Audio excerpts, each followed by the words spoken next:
नमस्कार, मैं हूं आपका दोस्त विजय विद्रोही। विजय फैक्टर हमारे खास कार्यक्रम में आप सबका स्वागत है। तो सियासी बिसात बिछ चुकी है, शय और मात का खेल शुरू हो चुका है।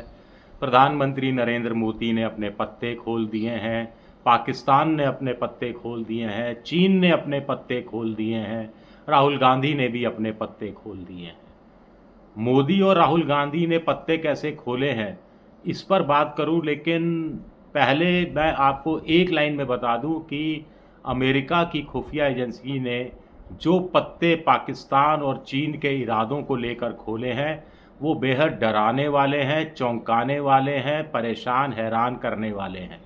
लेकिन मोदी जी को शायद इसकी चिंता नहीं है। उनको चिंता बिहार चुनाव की है, उनको चिंता अपने अंधभक्तों को अंधभक्ति में डाले रखने की है, उन्हें चिंता बिहार के बाद बंगाल की है, बंगाल के बाद उत्तर प्रदेश की है और उत्तर प्रदेश के बाद 2029 के लोकसभा चुनाव की है। मोदी ने साफ कर दिया है, जिस ढंग से वडोदरा में आज एयरपोर्ट से लेकर एयरफोर्स गेट तक 1 किलोमीटर की सिंदूर सम्मान यात्रा निकाली गई। 25,000 महिलाओं को वहां शामिल किया गया। कर्नल सोफिया के परिवार को वहां बुलाया गया। आंखों ही आंखों में परिवार के साथ मोदी जी की बात हुई।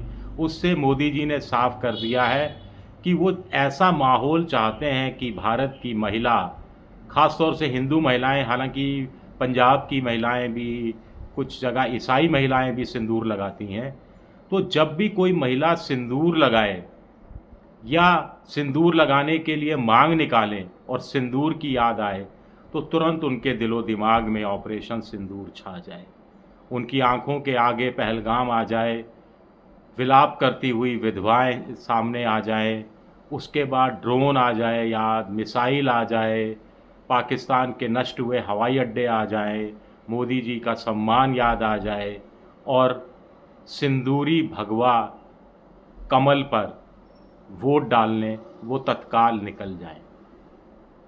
पहलगाम के बाद मोदी जी ने क्या किया था? पहली सभा चूरू राजस्थान में की थी, लोकसभा चुनाव सर पर था, और तब उनके पीछे वो आगे भाषण दे रहे थे, पीछे जो 38-40 जवान शहीद हुए थे उनकी तस्वीरें थी और क्या कह रहे थे? पहला वोट शहीदों के नाम पर डाला जाना चाहिए, और चुनाव जीत गए थे। इस बार पैगाम है पहलगाम के बाद कि महिलाओं को अपना फ़र्ज़ निभाना है, मोदी जी को फिर जिताना है, सिंदूर की लाज रखनी है, क्योंकि मोदी जी की नसों में, रगों में गर्म सिंदूर खोल रहा है, बह रहा है। हर चीज़ प्रतीकों में हो रही है। पहली बात, ऑपरेशन सिंदूर में से ऑपरेशन हटा दिया गया है, सिंदूर को आगे किया जा रहा है। मोदी जी ने सच ही कहा था, ऑपरेशन सिंदूर खत्म नहीं हुआ है।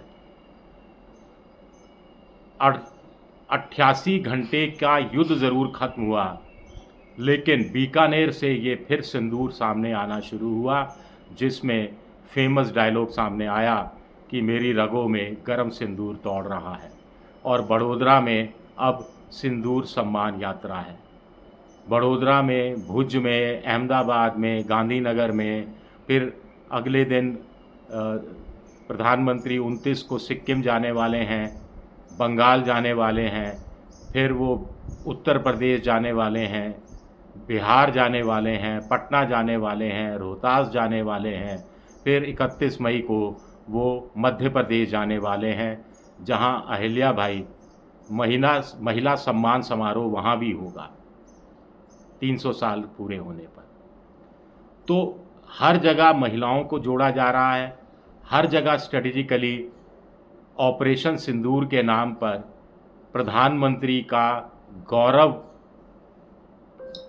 चित्र, लार्जर दैन लाइफ इमेज, सेना से ऊपर भी प्रधानमंत्री हैं, ये प्रदर्शित करने की कोशिश हो रही है। अब कर्नल सोफिया के परिवार को आप बुला सकते हैं, लेकिन कर्नल सोफिया को आतंकियों की बहन बताने वाले अपने मध्य प्रदेश के मंत्री विजय शाह के खिलाफ कार्रवाई नहीं कर सकते। सेना नतमस्तक है मोदी जी के आगे ये कहने वाले डिप्टी सीएम के खिलाफ कार्रवाई नहीं होगी। एक और साहब है जिन्होंने वीरांगनाओं को के लिए कह दिया, कैसी वीरांगनाएं हैं, कुछ किया ही नहीं, प्रतिरोध ही नहीं व्यक्त किया, लाठी चला देनी चाहिए थी शायद, पहलगाम की जो महिलाएं विधवा हुई, उनके खिलाफ एक शब्द नहीं बोला। एनडीए की बैठक में ज़रूर कहा कि अनर्गल बयान नेताओं को नहीं देने चाहिए, अधिकृत प्रवक्ता है उन्हीं को अधिकृत लाइन जो है पार्टी की वो सामने रखनी चाहिए। यानी मोदी जी कहने की कोशिश कर रहे थे कि सारा श्रेय मुझे लेने दो, मैं ही बात करूंगा, मैं ही चीज़ें सामने रखूंगा। एयरफोर्स गेट तक की यात्रा, मैंने तो अपनी पत्रकारिता में इतना समय देख लिया, मैंने तो कोई धरना, कोई प्रदर्शन, कोई रैली किसी दल की हो, स्वयंसेवी संगठन की हो, दूसरे संगठन की हो, वो कोई आर्मी स्टेशन, वायुसेना स्टेशन और या नौसेना स्टेशन के बाहर जाती हुई मैंने देखी नहीं। वहाँ तो हमें पीटीसी करने नहीं दिया जाता, वहाँ एयरफोर्स स्टेशन के बाहर खड़े होकर या आर्मी स्टेशन के बाहर खड़े होकर आप पीस टू द कैमरा करें, जिसमें टीवी का रिपोर्टर माइक लेकर कैमरे के सामने खड़े होकर अपनी बात कहता है, वो तक करने नहीं देते। और यहाँ आप प्रदर्शन हो रहा है। इस बीच आपने देखा होगा कि प्रधानमंत्री को सैनिक वेशभूषा में दिखाया जा रहा है, जबकि आमतौर पर यह माना जाता है कि किसी भी नागरिक के लिए ये उचित नहीं है, सिर्फ सैनिक ही सैनिक वर्दी का इस्तेमाल कर सकते हैं, क्योंकि हर कोई कैमोफ्लेज पहनकर घूमने लगेगा तो फिर आतंकवादी भी इसकी आड़ में कुछ भी करने के लिए स्वतंत्र हो सकते हैं। तो सुरक्षा के लहजे से भी ये बहुत ज़रूरी है। लेकिन हर जगह S-400 मिसाइल है, पृष्ठभूमि में बैकग्राउंड में प्रधानमंत्री आगे हैं, लड़ाकू जहाज़ हैं, राफेल हैं, दूसरी चीज़ें हैं, तो ये सब करके एक बड़ा माहौल बनाने की कोशिश की जा रही है। राहुल गांधी ने अपने पत्ते खोल दिए हैं कि वो मोहब्बत की दुकान चलाते रहेंगे। पहलगाम में चूक कैसे हुई सुरक्षा की, आतंकवादी कैसे पहुंच गए, कहां चले गए, अभी तक पकड़े क्यों नहीं गए हैं, कौन जिम्मेदार है, किसकी जवाबदेही तय हुई है, किसके खिलाफ कोई कार्रवाई होगी या नहीं होगी, पाकिस्तान को हमले के बारे में पहले से सूचना क्यों दे दी गई, इसकी वजह से भारत को कितने लड़ाकू विमान खोने पड़े, क्या अमेरिकी राष्ट्रपति के दबाव में आकर समझौता किया गया, इतनी जल्दी समझौता क्यों कर लिया गया, क्या ट्रेड वॉर के चक्कर में समझौता किया गया, ट्रंप की मध्यस्थता क्यों स्वीकार कर ली गई, क्या कोई गुप्त डील हुई है, ये सारे सवाल राहुल गांधी उठा रहे हैं। लेकिन जो मैं आपको कह रहा था कि जो अमेरिका की खुफिया एजेंसी ने जो पत्ते खोले हैं वो बड़ा भयावह है कि पाकिस्तान भारत को अपना पुश्तैनी दुश्मन मानता है, वो अपनी सेना को और मजबूत करेगा और वो न्यूक्लियर डेटोनेटर है उनको और ज़्यादा उत्पादन करेगा। चीन पाकिस्तान की खुलकर साथ दे रहा है, आगे भी सामरिक दृष्टि से और आर्थिक दृष्टि से पाकिस्तान के साथ खड़ा हुआ नज़र आएगा चीन।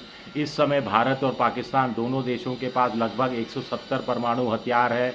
चीन के पास करीब 700 परमाणु हथियार हैं, जिनकी संख्या अगले 4 साल में बढ़कर 1000 हो जाएगी। 2 मोर्चों पर भारत को एक साथ लड़ना पड़ सकता है। ये अमेरिका की खुफिया एजेंसी ने पत्ते खोले हैं चीन की स्ट्रेटजी के और पाकिस्तान की स्ट्रेटजी के। शुक्रिया मेरा ये वीडियो देखने के लिए। पसंद आए तो लाइक कीजिएगा, सब्सक्राइब कीजिएगा, शेयर कीजिएगा।